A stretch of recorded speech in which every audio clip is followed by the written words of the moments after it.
Hello friends, सर्वांचे स्वागत आहे आपल्या केपी फार्मा यूट्यूब पेजवर. आणि आजचा आपला टॉपिक आहे बायो अवेबिलिटी. प्रिव्हियसली आपण जनरल फार्मॅकोलॉजी हा टॉपिक स्टार्ट केला होता. त्यामध्ये आपण definitions of pharmacology, scope and objective of pharmacology, then branches or types of pharmacology हे टॉपिक कव्हर केले होते. आणि तसेच various route of drug administrations हा टॉपिक आपण डिस्कस केला होता. सो आज आपण बघणार आहोत bio availability.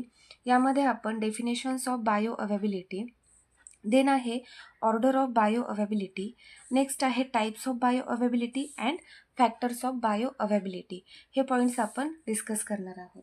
So bioavailability it means, आजचा आपला टॉपिक आहे बायो अवेबिलिटी.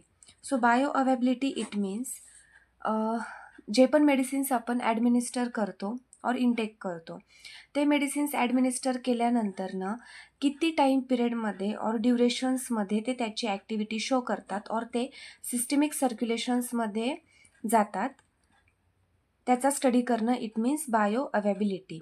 सो डिफाईन आहे इथे bio availability it means it is defined as the fractions of unchanged drug reaching the systemic circulations by administrations of any drug, any route. आपण previously various route of drug administrations बघितले होते.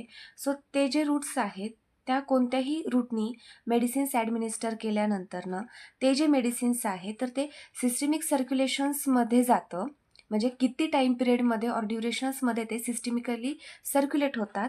It is also known as bioavailability. Then अजून एक definition आहे, ती आहे fractions of administer drug that reaches the systemic circulations. Simple आहे define, जे व्हेरियस रूट्स आहेत त्या रूट्सने आपण जे मेडिसिन्स इनटेक करणार, इनटेक केल्यानंतरनं ते मेडिसिन्स सिस्टमिक सर्क्युलेशन्समध्ये किती वेळामध्ये जातं त्याचा स्टडी करणं it is also known as a bio availability. म्हणजे सिस्टमिकली त्याची ते ॲक्टिव्हिटी शो करणार, it is also known as bio availability. Like जर आय व्ही रूटने मेडिसिन्स ॲडमिनिस्टर केलं तर त्या केसेसमध्ये 100% बायो अवेबिलिटी शो होते. म्हणजे आय व्ही रूटने जे ड्रगचा जो इफेक्ट आहे तर तो 100% शो केला जातो. देन आहे order of bioavailability.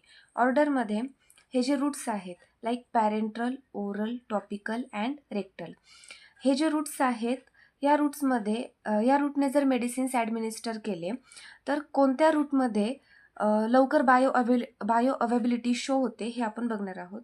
So first आहे पॅरेंट्रल. पॅरेंट्रलमध्ये लाईक आय व्ही इंजेक्शन्स या रूटने जर आपण मेडिसिन्स इनटेक केलं तर त्या केसेसमध्ये 100% बायो अवेबिलिटी शो होते. देन आहे ओरल. ओरलच्या कम्पेअरमध्ये पॅरेंट्रलच्या कम्पेअरमध्ये ओरल रूटमध्ये बायो अवेबिलिटी डिले असते. यामध्ये लाईक टॅबलेट, कॅप्सूल, सिरप हे इन्क्लुडिंग असणार. देन आहे topical. Topical it means topical it means externally apply केलेली मेडिसिन्स. यामध्ये लाईक क्रीम, लोशन्स, लिनिमेंट्स जे आहेत तर ते टॉपिकली आपण ॲडमिनिस्टर करतो. सो ओरलच्या कम्पेअरमध्ये टॉपिकली जे मेडिसिन्स आपण ॲप्लाय करतो तर त्याची जी बायो अवेबिलिटी आहे तर ती डिले आहे. लास्ट वन आहे रेक्टल.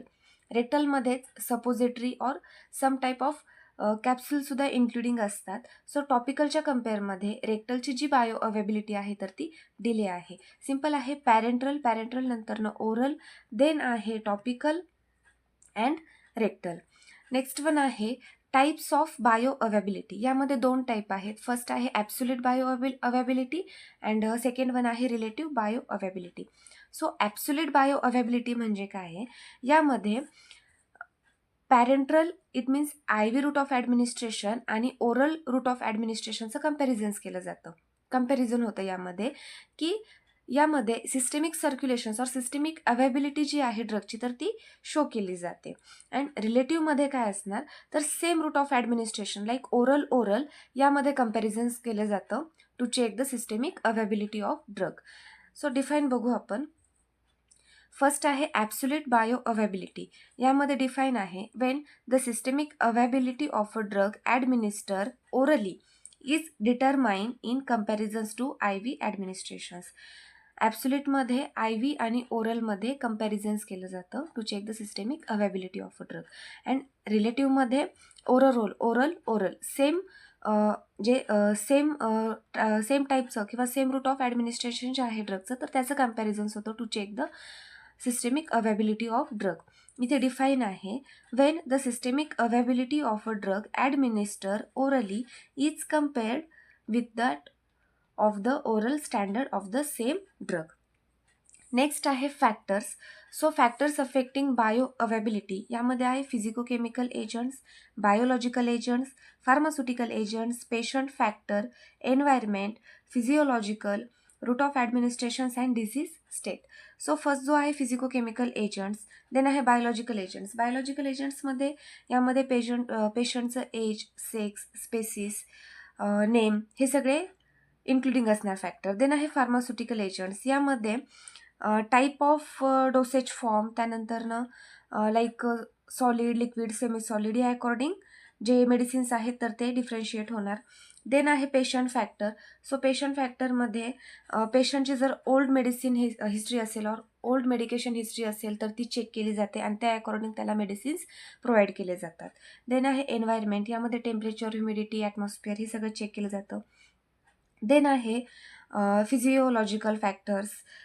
नेक्स्ट वन आहे रूट ऑफ ॲडमिनिस्ट्रेशन, जे आपण previously various route of administrations बघितले होते तर ते रूट इथे इन्क्लुडिंग असणार, like oral, parenteral, I V, subcutaneous, intramuscular, rectal हे जे रूट्स आहेत व्हेरियस ॲडमिनिस्ट्रेशनचे ड्रग तर ते. देन आहे डिसीज स्टेट. तर हे जे बायो अवेबिलिटी आहे यामध्ये जर कोणाला काही डाऊट असेल, पॉईंट्स क्लिअर नसतील तर तुम्ही कमेंट्समध्ये सांगू शकता. आणि पेजवरती जर नवीन असाल तर आत्ताच चॅनलला सबस्क्राईब करा, म्हणजे असेच तुम्हाला व्हिडिओज येत जातील.